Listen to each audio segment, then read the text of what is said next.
오늘 하나님께서 우리들에게 들려주시는 말씀은 누가복음 7장 말씀입니다.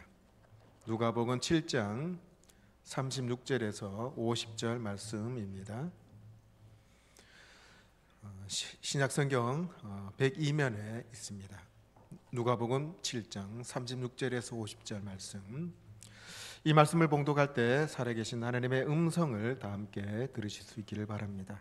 이것은 하나님의 말씀입니다. 한 바리새인이 예수께 자기와 함께 잡수시기를 청하니 이에 바리새인의 집에 들어가 앉으셨을 때에 그 동네에 죄를 지은 한 여자가 있어 예수께서 바리새인의 집에 앉아 계심을 알고 향유 담은 옥합을 가지고 와서 예수의 뒤로 그 발 곁에 서서 울며 눈물로 그 발을 적시고 자기 머리털로 닦고 그 발에 입 맞추고 향유를 부으니 예수를 청한 바리새인이 그것을 보고 마음에 이르되 이 사람이 만일 선지자라면 자기를 만지는 이 여자가 누구며 어떠한 자 곧 죄인인 줄을 알았으리라 하거늘 예수께서 대답하여 이르시되 시몬아 내가 내게 이를 말이 있다 하시니 그가 이르되 선생님 말씀하소서. 이르시되 빚 주는 사람에게 빚진 자가 둘이 있어 하나는 500데나리온을 줬고 하나는 50데나리온을 줬는데 갚을 것이 없으므로 둘 다 탕감하여 주었으니 둘 중에 누가 그를 더 사랑하겠느냐. 시몬이 대답하여 이르되 내 생각에는 많이 탕감함을 받은 자니이다. 이르시되 네 판단이 옳다 하시고 그 여자를 돌아보시며 시몬에게 이르시되 이 여자를 보느냐. 내가 내 집에 들어올 때 너는 내게 발 씻을 물도 주지 아니하였으되 이 여자는 눈물로 내 발을 적시고 그 머리털로 닦았으며 너는 내게 입맞추지 아니하였으되 그는 내가 들어올 때로부터 내 발에 입맞추기를 그치지 아니하였으며 너는 내 머리에 갈람유도 붓지 아니하였으되 그는 향유를 내 발에 부었느니라. 이러므로 내가 내게 말하노니 그의 많은 죄가 사하여졌도다. 이는 그의 사랑함이 많음이라. 사함을 받는 일이 적은 자는 적게 사랑하느니라. 이에 여자에게 이르되 네 죄 사함을 받았느니라 하시니 함께 앉아 있는 자들이 속으로 말하되 이가 누구기에 죄도 사하는가 하더라. 예수께서 여자에게 이르시되 네 믿음이 너를 구원하였으니 평안히 가라 하시니라. 아멘.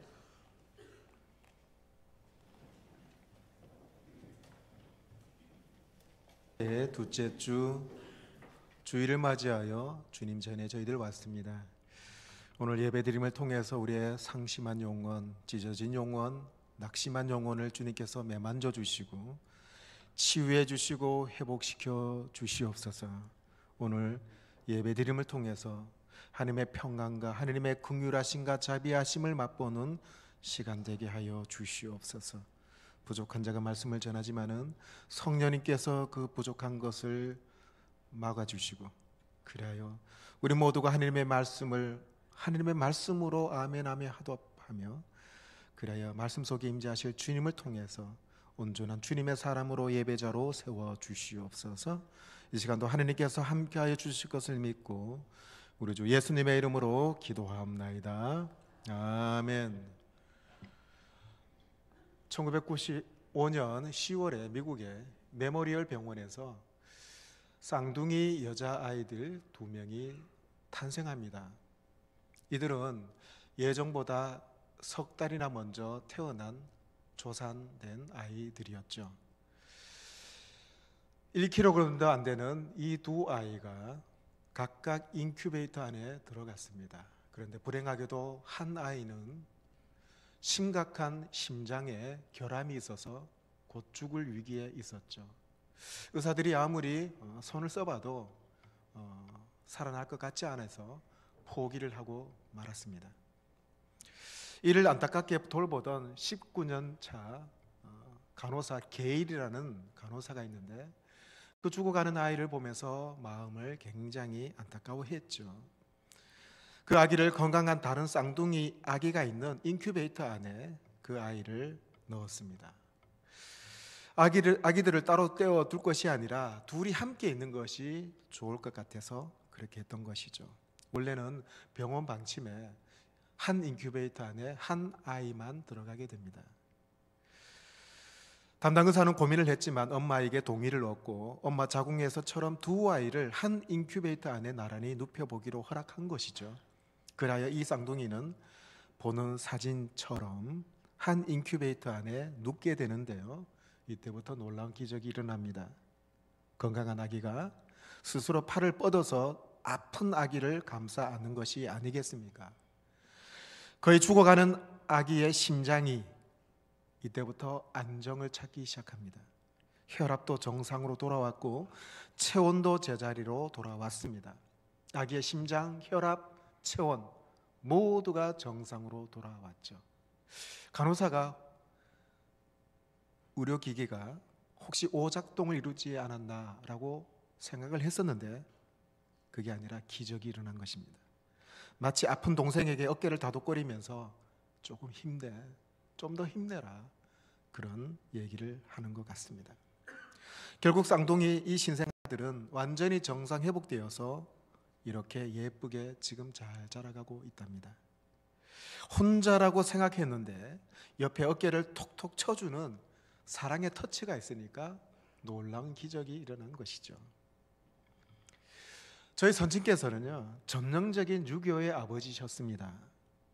부친의 입에서 저한테 따뜻한 말씀 한마디 해준 적이 거의 없으십니다.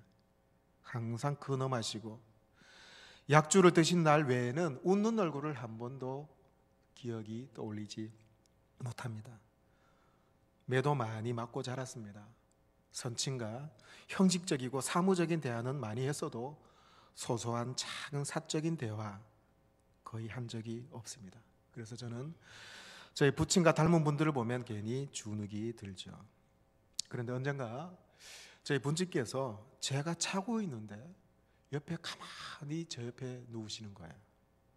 그리고 저를 꼭 껴안으셨습니다. 아마 아버님은 제가 자고 있는 곳으로 생각을 했던 모양이십니다. 한쪽 팔로 꼭 안으시고 아버지는 아버지의 가슴을 저한테 밀착시키셨죠. 아버지 심장 박동 소리가 느껴졌습니다. 그때 깨달았습니다. 아버지가 나를 사랑하고 계시는구나. 말씀 한마디 안 하셨는데 한번 안아주시니까 아버지가 나를 사랑하시는구나 라는 것을 깨닫게 됩니다. 여러분, 사랑은 터치입니다. 사랑은 만져줌이에요. 사랑은 접촉입니다. 말로 표현하기 힘들지만은 진심 어린 사랑은 피부와 피부를 통해서 상대방의 마음이 전해집니다. 그래서 어떤 사람은 피부는 겉으로 드러난 사람의 뇌다라고 얘기를 합니다. 사랑은 사상이나 간념이 아니죠. 사랑은 피부와 피부가 맞닿는 접촉입니다.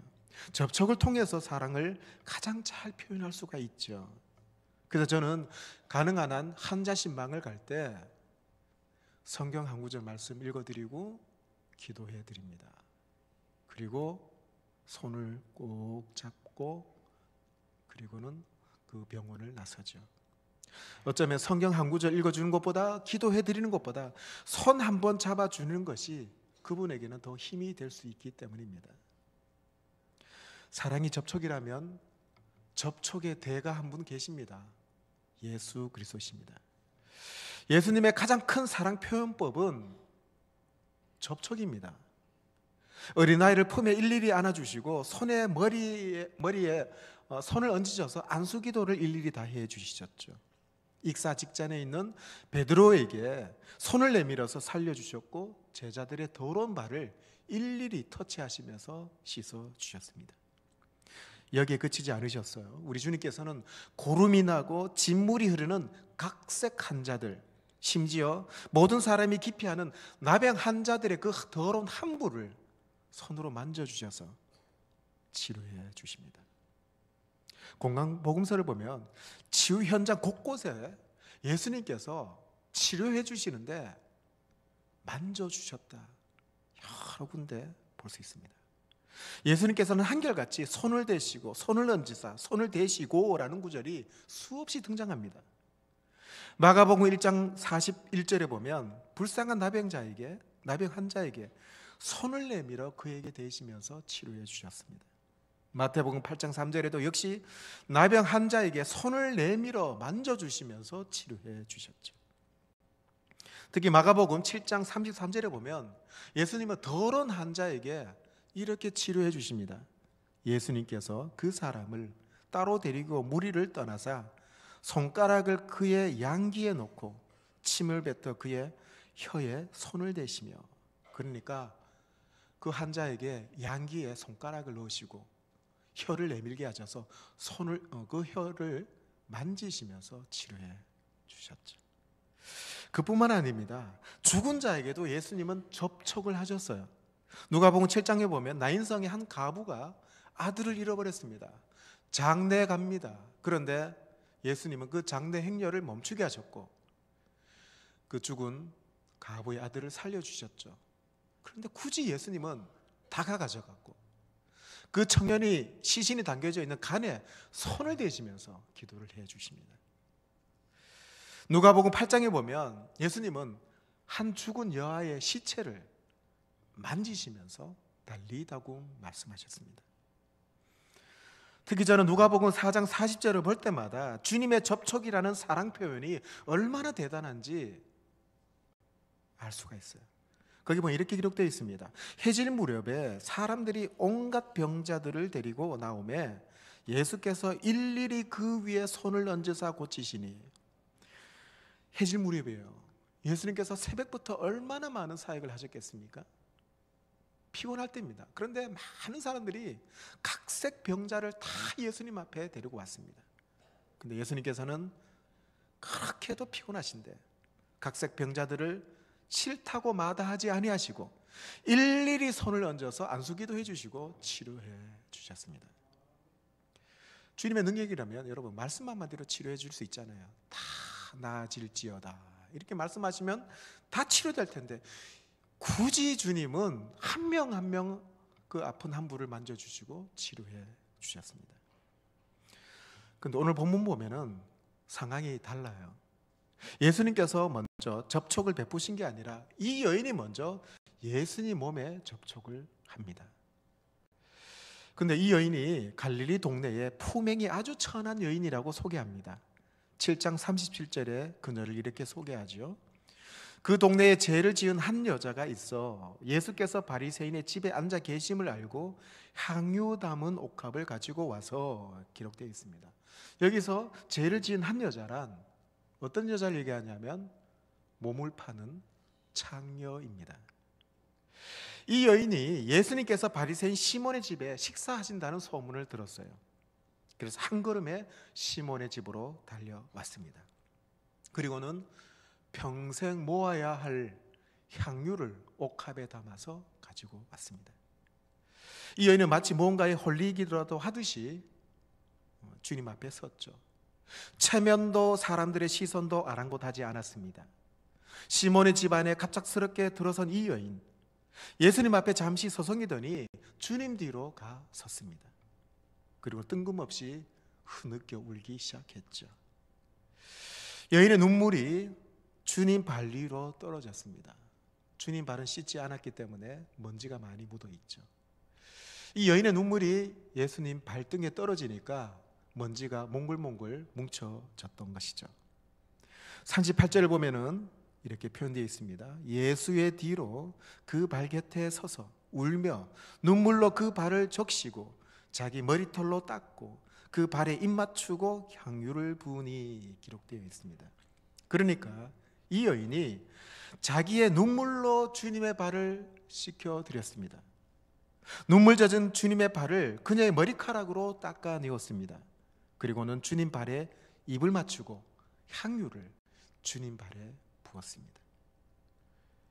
예수님은 이 여인의 갑작스러운 등장과 함께 이런 돌발적인 행동에 조금도 놀라지 아니하셨습니다. 그리고는 한 말씀도 하지 아니하셨죠. 물끄러미 여인을 지켜보셨습니다. 이 여인 역시도 말 한마디 하지 않고 그런 행동을 보였습니다. 마치 무슨 거룩한 의식이라도 치르듯 말이죠. 어쩌면 주님 한마디에 울음이 터질 것 같은데 이 여인은 아무 말도 하지 않았습니다. 침묵이 흘렀죠. 침묵 속에서 여인은 단지 행위의 언어를 하고 있는 것입니다. 이스라엘 사람들에게 경매라는 세 부류의 사람들이 있습니다. 세금을 거두는 세리들, 그리고 몸을 파는 여인들, 그리고 나병한 자들.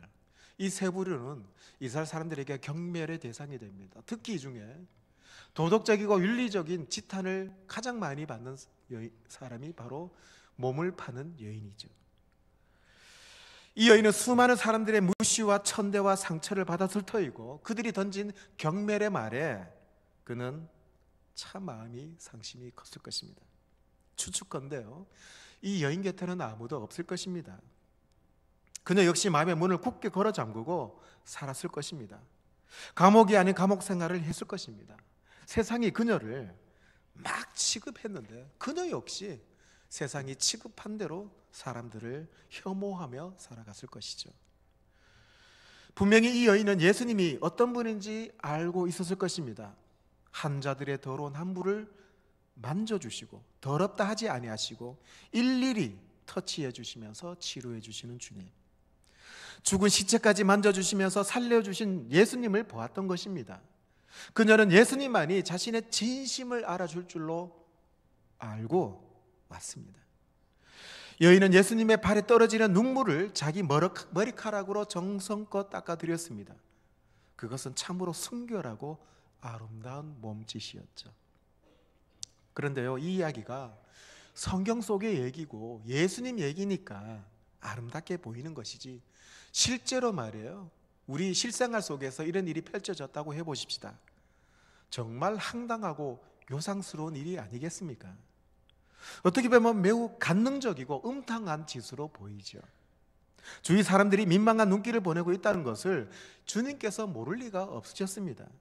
하지만 주님은 그 어떤 판단이나 시선도 아랑곳하지 아니하셨어요.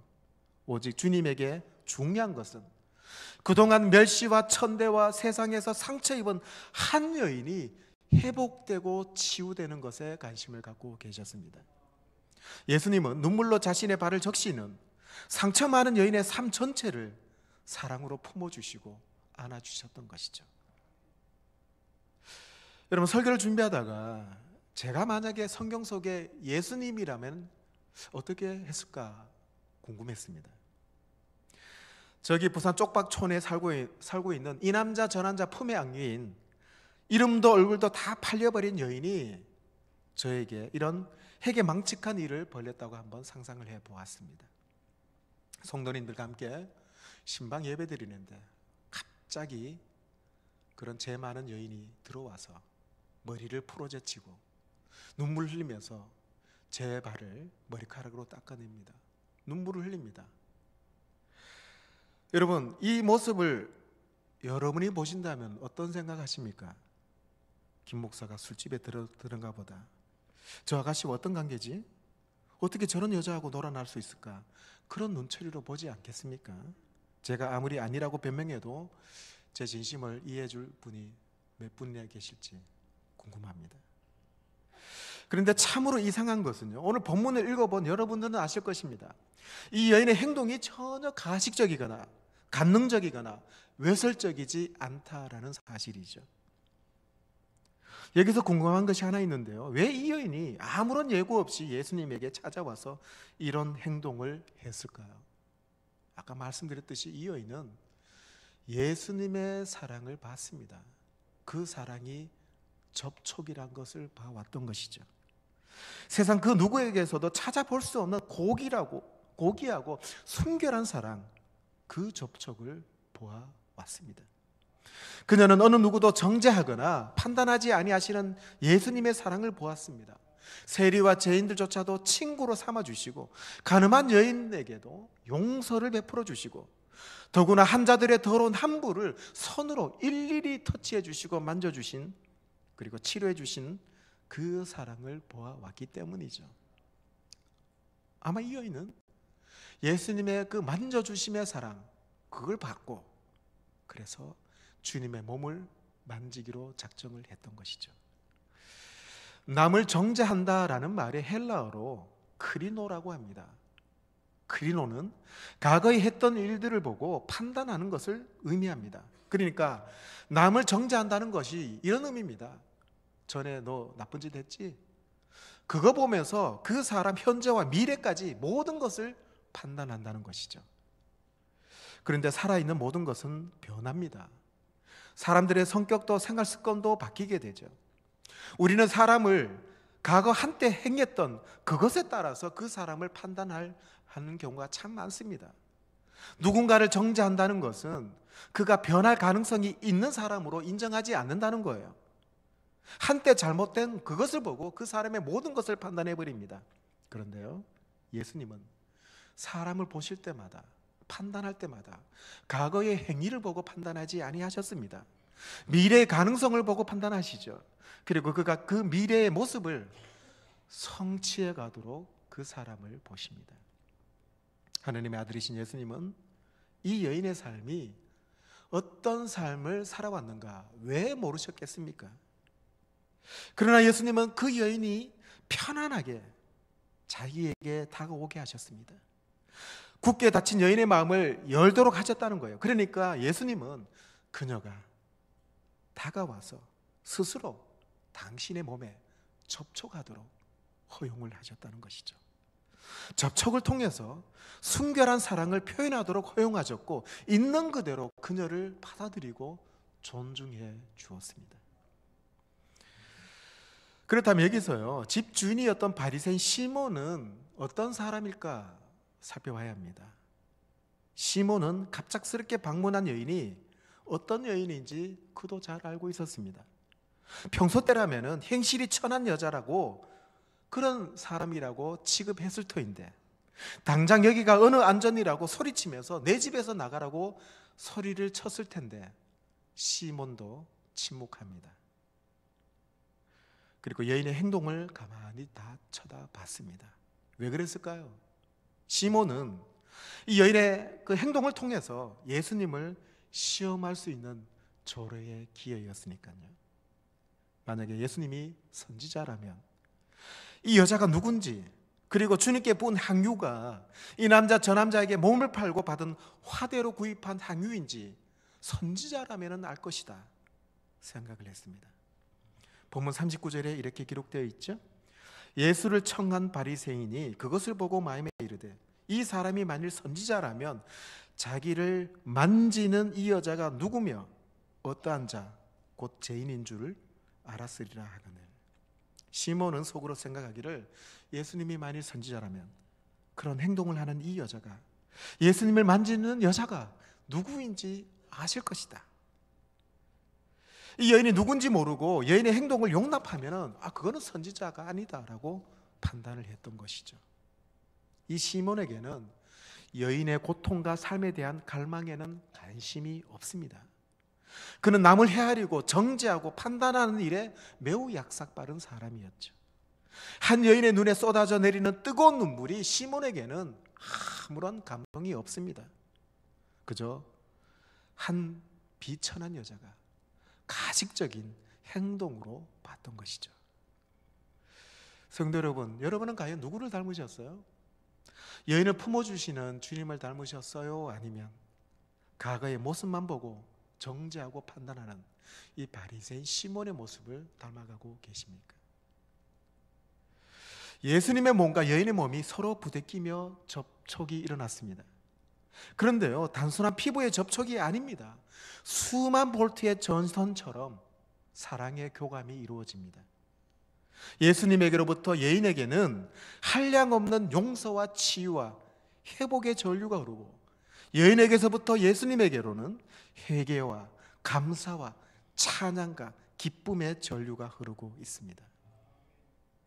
어린 시절에 우리가 배가 아프면 우리 어머니나 할머니들께서 배를 만져주시죠. 할매 손은 약손.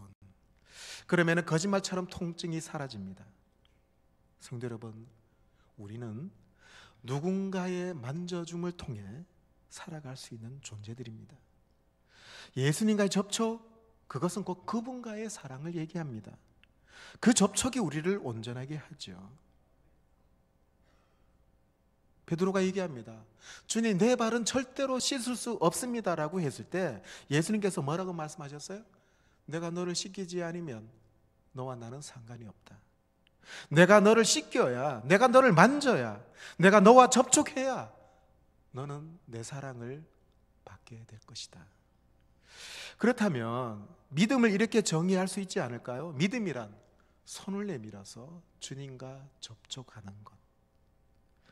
12년 동안 혈루증에 시달린 여인이 있습니다. 간절한 마음으로 예수님의 옷자락이라도 터치하고 싶은 마음으로 주님 찾았습니다. 수많은 사람들이 예수님 뒤에서 이리 밀치고 저리 미쳤습니다. 그러나 이 여인은 예수님을 한번 터치하면 자기의 병이 나을 것 같은 마음을 갖고 왔습니다. 예수님 옷자락 터치했더니 병이 나았죠. 주님이 갈릴리에 이르렀을 때 많은 병자들이 주님께 나와서 그 옷에라도 손을 대는 자는 다 나음을 얻었다 기록합니다. 오늘 본문에도 이 여인도 예수님의 몸에 손을 대므로, 주님과 접촉함으로 새로운 존재로 거듭나게 되었습니다. 여러분, 사랑은 접촉입니다. 주님의 사랑을 받아 누리려면 접촉이 일어나야 돼요. 주님께서 나를 만져주셔야 하고 주님과 접촉을 해야만이 사랑을 알 수가 있습니다. 오늘 본문에 보니까요, 여인의 행동에 당혹해하는 사람들에게 예수님은 이렇게 말씀하십니다. 47절인데요. 이러므로 내가 네게 말하노니 그의 많은 죄가 사하여 줬도다. 이는 그의 사랑함이 많음이라. 사함을 받은 일이 적은 자는 적게 사랑하느니라. 이 말씀은 바리새인 시몬에게 하신 말씀인데요, 머리로 이성으로 사랑하고 신앙생활하는 자에게 주시는 말씀입니다. 남을 판단하고 정죄하는 일에 약삭빠른 머리를 가진 사람들에게 주시는 말씀입니다.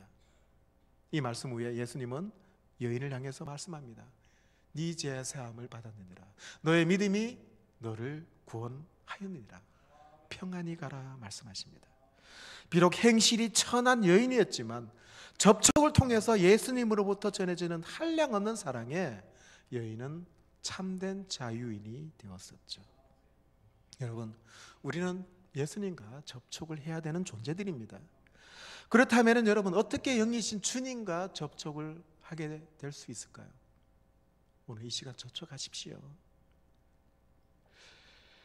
굳게 닫힌 우리의 마음을 열어 젖히십시오.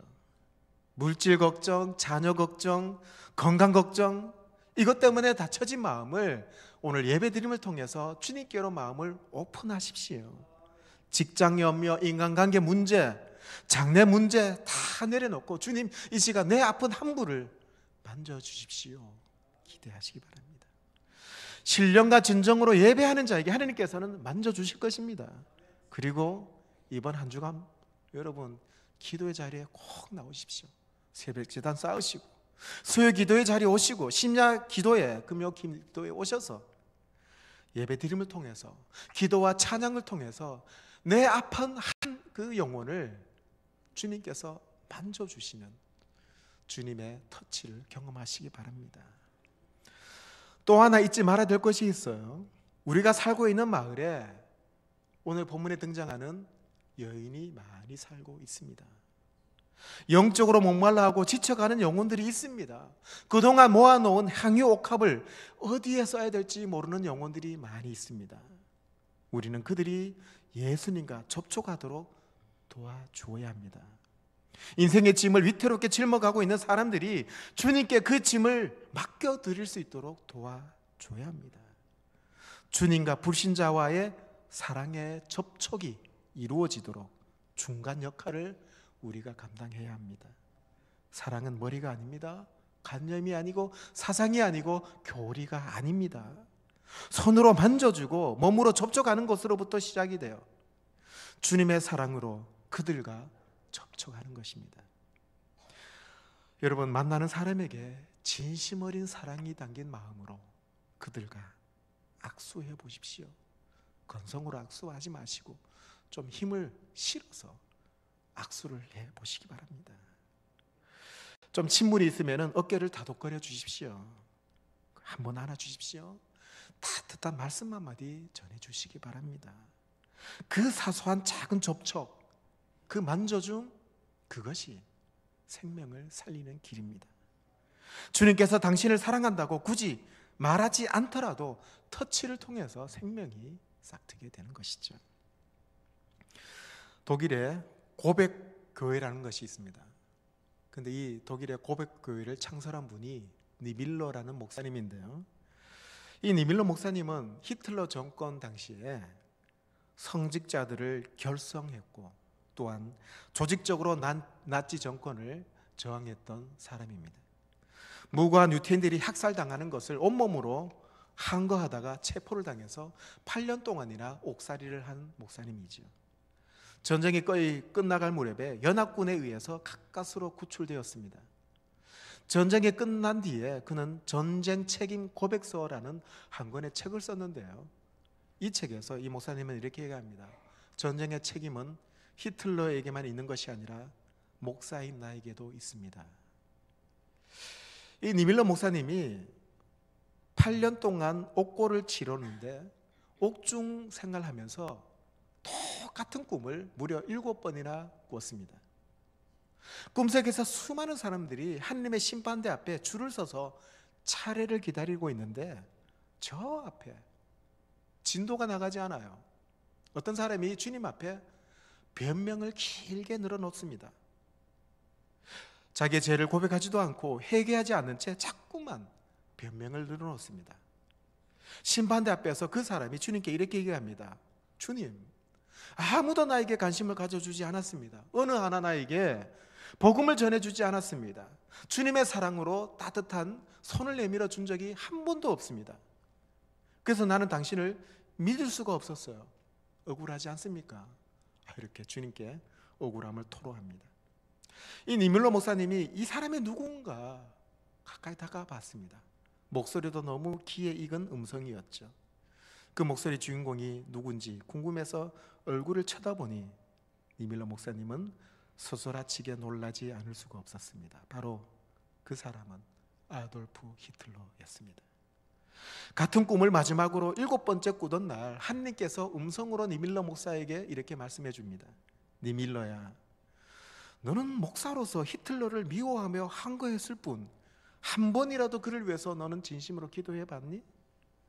그에게 손을 내밀어서 사랑한다라고 해봤어? 복음을 전한 적이 있었니?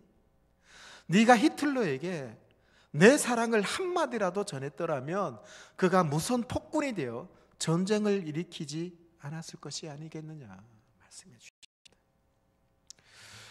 여러분들은 이웃 사람들에게 어떤 사람으로 비춰지십니까?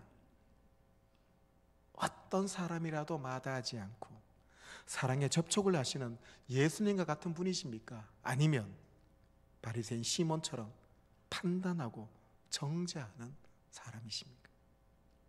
원래 우리 교회 표가요, 거룩한 교회 다시 세상 속으로 들어가는 표를 삼았습니다. 다시 세상 속으로 들어가는 성도라면은 기꺼이 주님과 불신자들이 서로 사랑에 접촉을 하도록 연결시켜 주어야 되지 않겠습니까? 몰랐네. 내 이웃 사람들에게 주님의 사랑을 받을 수 있도록 그 접촉을 할 수 있도록 여러분 힘을 다하는 올한해 되기를 주의 이름으로 축원합니다. 기도하시겠습니다. 아버지 하나님, 사랑은 접촉인데 주님께서 그 사랑의 접촉을 하심으로 수많은 환자들, 수많은 영혼들을 구원해 주시고 사랑 베풀어 주었던 주님, 우리도 주님과 접촉하여 사랑을 받은 자들인데 그 받은 사랑을 이웃에게 나눠주게 하여 주시옵소서. 우리 주님과 믿지 않는 불신자들을 연결시켜주는 접촉점을 우리가 감당하게 하여 주시고, 그래 거룩한 교회 다시 세상 속으로 들어갈 수 있는 성도들이 되게 하여 주시옵소서. 예수님의 이름으로 기도합나이다. 아멘.